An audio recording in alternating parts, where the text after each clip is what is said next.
Okay. So let us understand present perfect tense. Okay. Look at the board very carefully and try and understand very carefully. ভালো করে board দেখো এবং বোঝার চেষ্টা করো. What is present perfect tense? At first, let us understand that. We call that action. Action means কাজ. We call that action present perfect. That is already completed, but its result is still there. Its effect is still there. What I said, present perfect tense হলো এমন একটা ঘটনা বা এমন একটা কাজ যেটা করা কমপ্লিট হয়ে গেছে কিন্তু তার প্রভাব বা ইফেক্টটা এখনো থেকে গেছে। Present perfect tense indicates an action which has been completed but the effect is still there. Okay, so I'm writing the definition first.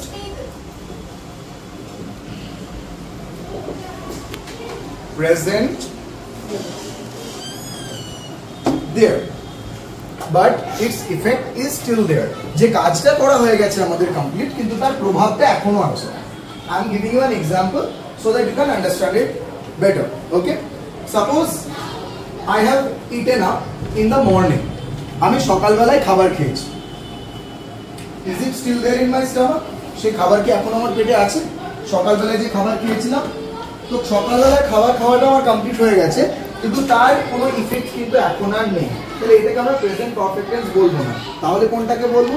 ধরো 10 মিনিট আগে কোনো খাবার খেয়েছি, খাবারটা আমাদের খাওয়া কমপ্লিট হয়ে গেছে এবং তার ইফেক্ট এখনো আমার আছে। আমি 10 মিনিট আগে যদি খাবার খাই, আমি কি এখন আবার হাংরি ফিল করবো? আমি কি এখন আমার খিদে পাবে? পাবে না। কেন পাবে না? কারণ কাজটা হয়ে গেছে খাওয়ার, কিন্তু খাবার ইফেক্টটা এখনো আমার পেটে আছে। That's why I'm not feeling hungry anymore. Got it? So এই জাতীয় টেন্সকে আমরা বলি প্রেজেন্ট পারফেক্ট টেন্স। যেটা সকালে করেছিলাম সেটাকে আমরা বলি সিম্পল পাস্ট টেন্স। সেটাকে আমরা বলি সিম্পল পাস্ট টেন্স। কিন্তু যেটা 10 মিনিট আগে করেছি, যেটা 15 মিনিট আগে করেছি, যেটা 5 মিনিট আগে করেছি বা যেটা সকালেও করেছি কিন্তু তার ইফেক্টটা এখনো আছে, সেটাকে আমরা বলবো present perfect tense. Now we will understand its structure. Structure refers to how the sentences in present perfect tense looks. Okay, look at the word very carefully. In present perfect tense, first we write subject. প্রথমে আমরা কি লিখি? Subject লিখি। Subject মানে কি? কর্তা। প্রথমে আমরা কি লিখি? সাবজেক্ট। তারপর আমরা কি নিয়ে আসি? তারপরে আমরা একটা have বা has লিখি। This have or has will be used according to the number of the subject. This have or has will be used according to the number of the subject. If the subject is singular, then we will use has. If the subject is plural, we will use have. Especially if the subject is third person singular, we will use has. If the subject is plural or first person or second person, we will use have. Subject first person বা second person বা plural form এ থাকলে আমরা have use করব। Subject যদি singular ফর্মে থাকে, third পারসনে থাকে, তাহলে আমরা কি ইউজ করব? has ইউজ করব। এরপরে আমরা main verbs V3. What do we call V3? The past participle form of the main verb. The past participle form of the main verb, like go, went, gone, do, did, done. ওই 3 number ফর্মটা past participle ফর্মটা আমরা তারপরে use করব। ঠিক আছে? এরপরে আমরা ইউজ করব অবজেক্ট।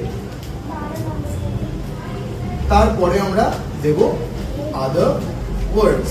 বাকি যে ওয়ার্ডস গুলো থাকে, যেমন অ্যাডজেক্টিভ থাকতে পারে, যেমন অ্যাডভার্ব থাকতে পারে বা কোনো ফ্রেজ থাকতে পারে, সেগুলো আমরা লাস্টে লিখব। তাহলে সবার প্রথমে কি লিখব? সাবজেক্ট, তারপরে দেব একটা হ্যাভ বা has depending on the number of the subject, তারপরে দেব বি এর পাস্ট পার্টিসিপল ফর্ম ইউজ করব, এন্ড তারপরে ফাইনালি আমরা ইউজ করব অবজেক্ট। অবজেক্টের পরেও যদি কিছু থাকে তখন আমরা সেগুলো লিখে দেব। Let's see an example. আমি টিফিন খেয়েছি। দেখো খেয়েছিলাম না, খেয়েছি মানে রিসেন্টলি খেয়েছি, তাই না?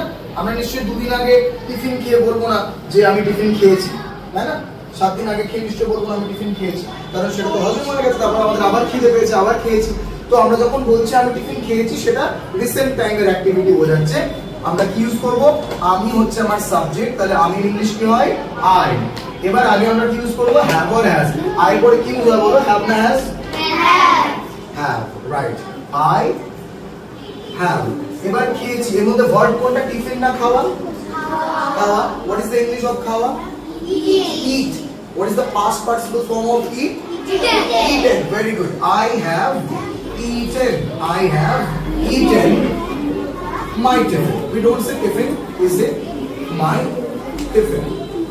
I have eaten my tiffin. Repeat after me. Repeat with me. I have eaten my tiffin. বলো। বুঝতে পেরেছো? তাহলে এরকম ভাবে আমরা প্রেজেন্ট পারফেক্ট টেন্স তৈরি করি। আবার we can also make it negative. আমরা এটাকে নাও বলতে পারি যে আমি টিফিন খাইনি। যদি আমরা বলি খাইনি তাহলে আমরা কি ইউজ করব? I দেখো নটটা কিন্তু আমরা হ্যাভ বা হ্যাজ এর পরে ইউজ করব। I have not eaten my tiffin. নটটা কোথায় ইউজ করব? হ্যাভ হ্যাজ এর পরেই আমরা নটটা ইউজ করব। আন্ডারস্টুড? That is